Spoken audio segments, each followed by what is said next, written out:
I'd like to acknowledge that today we're recording on the traditional lands of the Kaurna people, and I'd like to pay my respects to elders past, present, and emerging. Sovereignty was never ceded.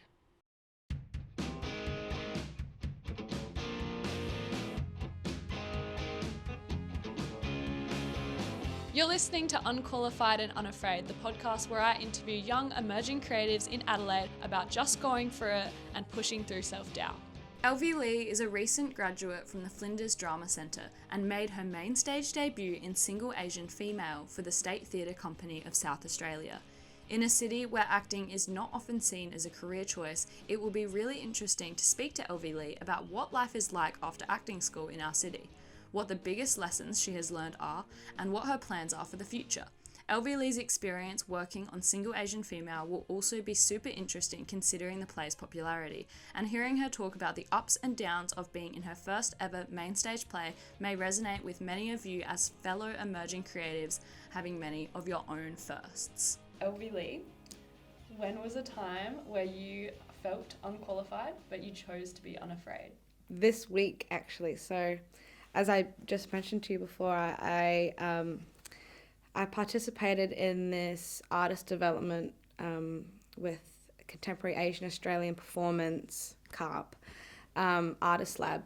And it was an intensive week where we do all these different workshops. We have an industry sharing on the last day of what we've done throughout the week. So I kind of came in very open and just open to collaborate and see whatever we do, but there wasn't a whole lot of time. I was like, oh my God, I don't know what to do. Everyone's, collaborating here and I don't know what I'm doing. I'm all alone. I don't know what, I was like, actually the other night I was spitballing this sort of, spoken word poetry thing. So it's like, maybe I'll transcribe that and do that. I'm not really all too familiar with poetry, because that's not really my forte, because obviously acting is, and I don't really dabble into it too much.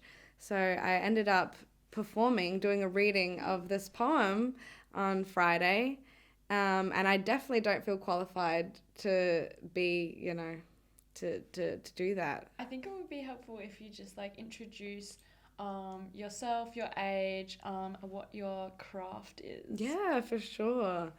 So my name is Elvy-Lee Quici. I go by she, her pronouns.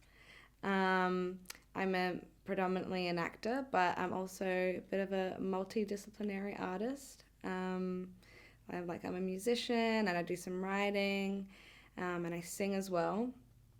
And I just turned 23, and I graduated from Flinders Drama Centre last year. So this is my first year out to the big wide world. Yeah. How's it going? It's been really interesting. A lot of people say, a lot of actors, they're all like, oh my God, the first year is it's the worst. It's so rough. For me, I wouldn't say that it was rough, but the first half of the year felt super stagnant, and I felt like, oh my God, it's so quiet. It felt, and a lot of people felt, I think also because of the industry and what's happening with the strike in America, but it's like, oh my God, it's so quiet.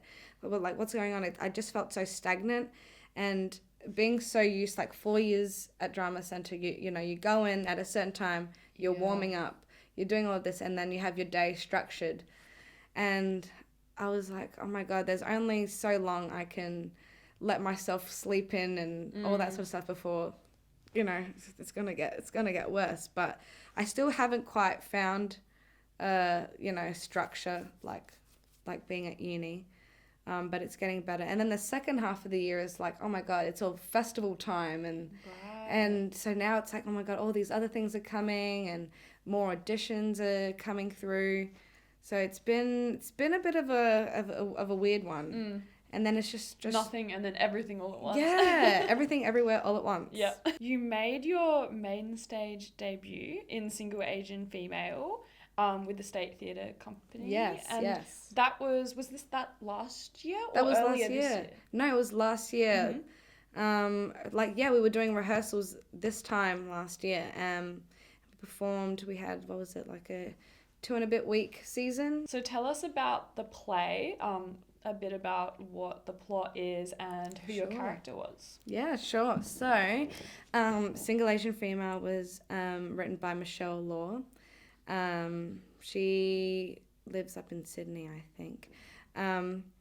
And it's a play about a mother and her 2 daughters. It's an immigrant story, and it's set in a restaurant, which is also their house.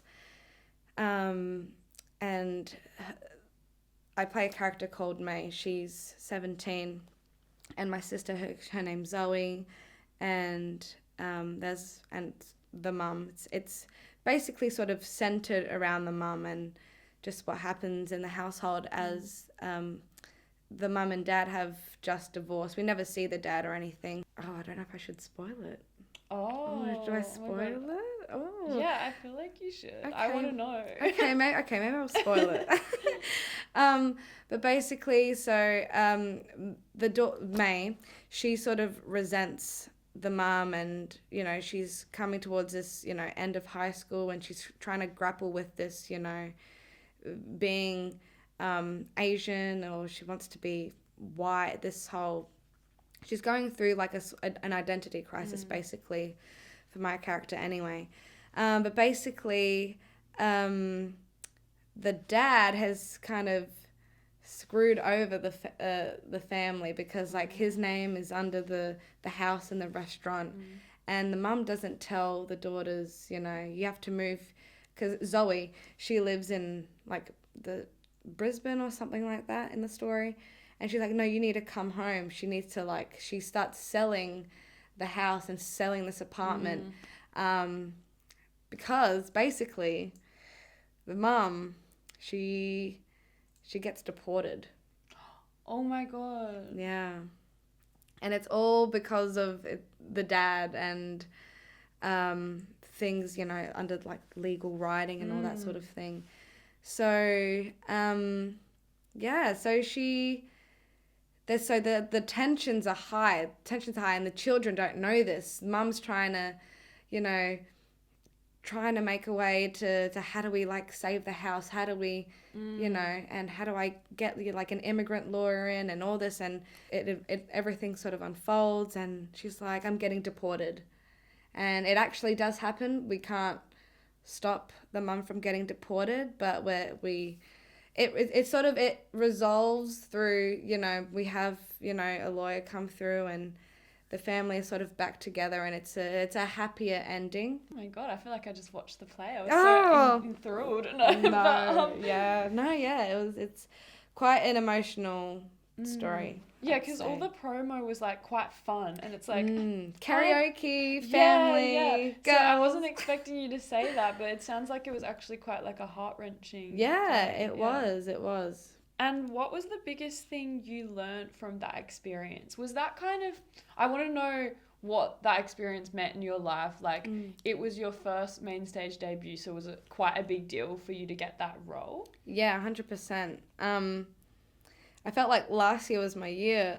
Oh, you peaked? Yeah, I peaked. That's what I peaked. No. What I learned, it's a hard question, because I learned so many things, but I think that's just the beginning of my journey and my career, I guess. But it meant a real lot, I think, because I'll just sort of quickly just give a little summary of last year, because that was my last year at uni. I was doing my honours year. I had my first lead role at drama school, and that was great. And industry people came and saw that, and then I got asked to audition, and basically that's how it works. You get it's not like an open call. Usually you get asked. Yeah, you get asked to audition for a role and all that sort of, for a show that they're doing, and I got asked to do it. And that was just, I think it was just a couple of weeks after I'd finished the play called The Skin of Our Teeth. And I like read the play, and I was only 29 pages in, and I was like, and I had to remove myself. I was crying. I was like, oh my God, this is so like relatable. I feel this, I've been this character. And it was from that moment, you know, when your intuition is just sort of like, this means something. Something's gonna happen. Mm-hmm. Yeah, this feels like the right path. I'm on the Yeah, right path. this is for me. It truly felt like that. And I went in and auditioned, and I got it the next day, and I was like, oh my God, like what's happening? I went to uni and I got an email. I was like, guys, I got it. And it was crazy. And I just had the rest of the year to just sort of like prepare for this role, like mentally process, and, you know, this is happening because ever since I was like in high school and drama centre, like I've gone to state theatre and see the shows and all that sort of thing. So it was just sort of like, oh my God, this is unbelievable, and I feel so lucky at the same time. I guess it's just the sort of like the beginning, I guess. Yeah. Feels like the where start. It's leading me to, and it's definitely made things clear in the work that I want to do and who I want to surround myself with. Yeah, I mean, you've mentioned that you went to Flinders Drama Centre. I want to know kind of, how you got to that point where you're on the stage in a state theatre company, like production. Like, what steps did you take to get to that point? When I guess I sort of like made this decision probably when I was like a toddler or something. I was like, I want to be a singer, dancer, actor. That's it. That's what I want to do. And like dancing, like I did sort of throughout, I guess, and just off and on. And singing, I never really, it was just like in the shower. I never did lessons or anything like that. But then acting was just all throughout primary school and high school. And then my drama teacher in high school was like, oh, you should, you know, audition for this thing. I didn't know anything about it. I didn't even know there was a drama school. I didn't even know that existed. Right. Yeah. And then she was like, oh, audition. I was like, oh, okay. So like I prepared, like I learnt a monologue, and I had this other one that I did for my year 12 show. And I got into Drama Centre, but it wasn't really until I think third year, so 2021, where the penny really dropped for me in terms of really working hard at acting and putting the work in and being the best actor I can be. Honestly, it wasn't until that year, and probably halfway later on in the year, where it's sort of like, oh, okay, this is what I should be. This is how I should be being my best self as an actor. What do you think prompted you to like have that realization, like, I'm committed to this? Well, every year we get from our teachers feedback and what we should be working on, and then, you know, it's real talk. It's real talk. And I was sick of getting the same thing, like, oh, like you have to be more curious. And I'm like, what? How do I be more curious? Like like a lot of the things it just wasn't making sense to me. And I guess I was sick of just, you know, and I also let myself fail in some type of way. Like we had this poetic showing that we had to prepare this poetic monologue. And I just didn't resonate with it. I just didn't, you know, I was like, I don't like this. I was very hesitant towards it. Resistant, I mean. And I was just, you know, and we had 7 weeks to do this. And it wasn't until like the week before that I really learnt it off by heart, and I worked at it, because I was like, oh my God, there's this like a showing. And my teacher, you know, gave me a kick up the bum. It was just like, you have to, you know, he gave me a good talk through, and I was just like upset. If I learnt the monologue, if I didn't do the notes that he gave me and all that, you know, really pulled my weight, then I would have truly embarrassed myself in front of everyone at Drama Centre. I wouldn't, you know, and so you have to save yourself in some way. But that was like, okay, you need to get your shit together. And can I swear on here? Yeah. And so, yeah, basically that was that was a sort of start where I was like, okay, you need to like, you know, nail down what's going on, get it together. And then I think just with like what was happening in like my personal life sort of fueled the fire. When actors graduate in Adelaide, is there kind of a blueprint that people tend to follow after uni? Kind of. I think so. There is. It's not the bluest of prints. Mm-hmm. There's this thing, already sort of like planted in your head. Oh, you have to go interstate. Mm-hmm. You have to go to Melbourne or Sydney or like you have to go somewhere else. You can't be in Adelaide. Yeah. You can't do that. I'm not quite ready for that type of change as of yet. And after finishing Single Asian Female, I just want to see, building credits and staying in Adelaide. See, if that does anything for me, I guess. But other people, they want to start afresh, and I'm wanting to know more of the Adelaide industry and the creatives here as well. So I think I'm just sort of working towards that, for me anyway. Yeah. Have you found that after you did Single Asian Female that like you've had more momentum? That's what I definitely had this sort of like idea of like, oh my God, like after Single Asian, there is going to be this huge thing going on, but I think it's all in my head, and plus you have to factor in like you got to hustle as well. Yeah. You can't just let that. I've sort of understand that now. So you can't just let that just sort of let it flow. You have to hustle. You have to just do the things to keep getting work and keep contacting people and all that sort of thing. Still work at it.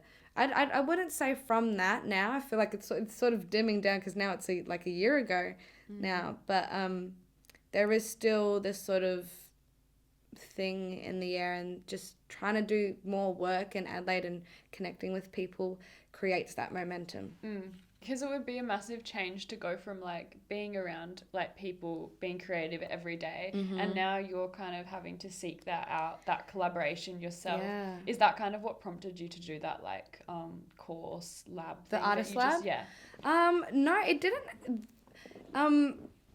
Coming out of Drama Centre and like now we're into real life. Now it's like, oh, now we're sort of catching up on things that we didn't really get to do during school.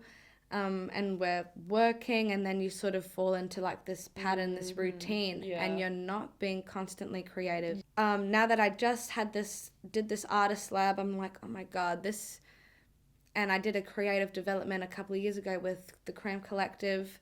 I'm like, oh my God, I need to be in a room with other creatives and artists and be doing this, being in the arts community.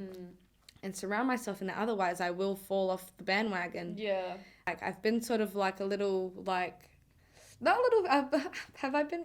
I might be dilly-dallying a little bit.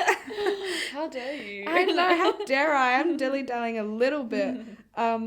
But I'm still trying to do these other things and involving myself with the community and all that, which has been good, and it's reigniting the fire that sort of has been dimming the more I'm falling into this work. Yeah, I relate. Life. Yeah. Life. That because like everything, I feel like I don't know quite how to explain this, but like everything in our society, right, is geared towards obviously like making money, and like it's almost like creative time or creativity is like, it does not like, it's like the thing that should always come last. And like you feel really guilty. Like if I set aside a day and be like, I'm just gonna like work on podcast stuff, or I'm just gonna like write a script for fun, I'm like, oh my God, this is so irresponsible. Like, how am I, you have all of these thoughts, and it doesn't help when you have your family or friends, society just being like, you shouldn't do that, why are you doing this, or that guilt. It's really it's tough, especially it's like so tough. when you have in like we're told how like bad the economy is and how we'll never buy a house. Yeah, and then, you're like, just sort of like, Yeah. how am I helping? Yeah. I'm not helping in any and way. when you have like the opportunity to like pick up another shift or something, if you say no, you feel so irresponsible. But it's also like, so you just keep saying yes, and then suddenly you're not making anything. No, you're not. And then you just sort of feel you're in the system. Yeah. The system. I'm going to move on to the rapid fire questions. Ooh, rapid fire. As I've told my other guests, I'm not very good at this because I always want to chat about it. But Yeah, okay. And I'll try to be rapid fire too. All right. What's the best and worst thing about Adelaide? The people, the friendliness and kindness and understanding of people, wanting to help people, I think. People and people. Yeah, people. Worst thing, I don't know. I'm really optimistic. I really don't. You're like, I love Adelaide. I do love Adelaide. Warts and all. And I also love how small it is. And a lot of people are like, oh my God, small world, it's so small. But I'm like, I love that it's small. Where are we most likely to run into you? I guess at work. No one visits me at work, but that would be nice. Which Target do you work at? Oh wait, I'll like take that out. Oh yeah. Because then people will stalk me. No one will stalk me. Your fans. My fans. Come on, fans. Let's have some fan interactions. Where will you catch me? At the beach? Henley Beach? Oh, in summer, you catch me at the beach. Cool. You will catch me at the beach. As you should be at the beach. I'm thriving at the beach. Do you have something to prove? Yeah. Do we discuss this? Or do you want to? I think so. I think I just want to briefly just sort of, because it's this whole thing, I think especially in the arts community, it's like this whole like self-worth and this sort of, you can feel super worth it and you have something to give, and then you can also fall back into this like, no, I'm not good enough, I can't do this. It's fluctuating. This, it's huge. So I think that's all I wanted to say. You know, when a creative is like, I have nothing to prove, I'm like, wrong. Okay. Shout out another Adelaide creative you admire. Ooh, probably I guess I'd say Cram. Because they are Flinders Drama Centre graduates, 2 years above me. And then they came together and have just created this, you know, collective and working with other Adelaide artists, and they're doing so many great things and they're thriving. Their passion, their motivation, I really admire what they're doing at the moment. They're great. They're great for us. They're great for Adelaide. Do you know your horoscope and or your MBTI personality? Yes. I am a Scorpio. Do you want my big three? Yeah. Okay. So Sun, Scorpio, Moon, Libra, and Capricorn rising. Nice. What are you? I am a Leo sun, okay, Cancer moon, and Pisces rising. Ooh. Very emotional placements. I can feel Pisces. I get Pisces. Yeah. What did you think for me? Oh, I don't know, because I'm more of like a Myers-Briggs girl. Like, are you really? Yeah, I don't know too much about horoscopes, but I'm obsessed with like personality types. I could try and guess your personality type. Oh, please do. I'll tell you. It tosses between the two. But they're it's literally one word that changes. One thing. Okay. Yeah. I mean, I'm definitely going to say you're a P at the end. Yeah. Yeah. And I think you get caught between ENFP and INFP. Ooh, never I. There is never an I. Never an I. Never an I. I'm always extroverted. I've thought like you could be, because you've got quite like a calming demeanor, and I thought you could be like that really rare introvert who's like quite outgoing. Oh, like, no, do you know what I mean? Not at all. No. I'm huge. I'm containing myself right now. Oh my God. You should. You don't want to see me at full stop containing yourself. I think because the mic will have to be all the way over there in the next room. Yeah, no, I'm containing. ENFP. Yeah, ES. Oh, the entertainer. The entertainer That's and so the campaigner. Stereotypical. Yeah. But I've been and now I'm getting loud. I've been the campaigner the past couple of times I've been doing it. Yeah, it tosses up between the two. It's just one word that changes. Yeah. ENF. S or the N, sensing or intuitive. Yeah. So what's the is in campaign is more intuitive. Yeah. So come on, we're tapping into that. Yeah. Into the heart chakra. Yes, we are. Yeah. Fight, flight, or freeze. Ooh. Fight, fright, a fight. Fight, flight, or freeze. Never freeze. Fight. No, never flight. Never flight. It's always fight. Yeah. Always fight. You're a fighter. I'm a fighter. 100%. Dream collaboration and why? Actors. I really want to work. Oh, I don't know. Okay. Don't say that. What? Oh I'd love. I've met John Travolta. Really? Yes. Random. So he's on the list of actors. When did you meet him? I met him at Comic-Con. I paid big money for like a 30-second interaction. But he told me I was beautiful. I have a photo. I'll show you guys later. Okay. I'll show you guys later. Like me and him are so close. Like I'm really pressed up against him. It's great, you know. And he sounds exactly like Edna Turnblad from Hairspray. That's his character. You know? And I told him like this is when I just started uni, and I was like, I'm an aspiring actor. Yeah. Please give me 3 tips. And like I wrote it down, and he told me I was beautiful. So who's at the top? The top, it's like Timothy Chalamet. Yeah, I was gonna say, how do you not just like choose someone you have a crush on? Like I know, but it's not like his acting, the way that he just gets it. Does it, feels it, everything. Yeah. Hope in the future, once I've got this better sense of self and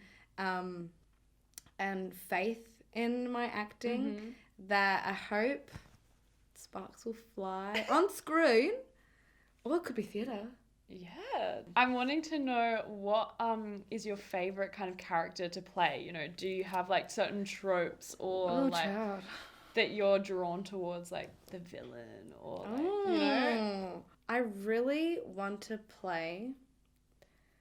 I've always wanted this, whether this is in a comedic sense or a darker sense, like, a troubled person. The character that I played in the Seagull, Marsha, she's got a lot of, I really want to get into, I think, darker characters, not as light and bubbly and fresh, or not even, I actually got told the other day that they were like, I've been seeing your face, like, in these, like, film things that you've been doing, like, why are you always the supporting? Why are you always this little, like, why aren't you the main? Why aren't you the lead? And I was like, I couldn't tell you. That's a whole nother conversation about, I don't know whether it's got to do with ethnicity or anything like that, or I don't know. I don't think so. Maybe not for me right now, but I know, that's a whole thing within the arts community about the whole, race and Asian, not getting the roles and always playing the best friend. Yeah. Or, and having the story, like, the stories are always to do with, like, immigrant. You can't, like, it's like white equals default character. Yeah, like, and just those are the tropes that I'd like to break. That I guess it's sort of that, but I don't know. I think I answered the questions. You're like the main character. What kind of characters do I want to play? The main one. The main character. The main character. What, like, speaking of some of the issues, like, in the creative scene, what do you think is one change you would like to see, or one thing you think could be implemented to help make the creative scene a better place? Just the importance of it. Like, the importance, and you follow this creative instinct and this sort of connection that you have, but then a lot of people sort of fall into, like, I just did drama because, as a bludge subject, or, I just did that and then I fell in love with it. And I think if we're able to really not be like, you know, the art is good for this and this, not in like in a preachy way or in like a, you know, if we're able to find a way, because there's art and there is beauty in everything that we do, what we sit in, if we're able to just sort of implement that and you know what's really good is, you know, TikTok really helps with that. Social media really helps, you know, the whole, it's giving people more outlet to do things and pursue creative things that they want to do.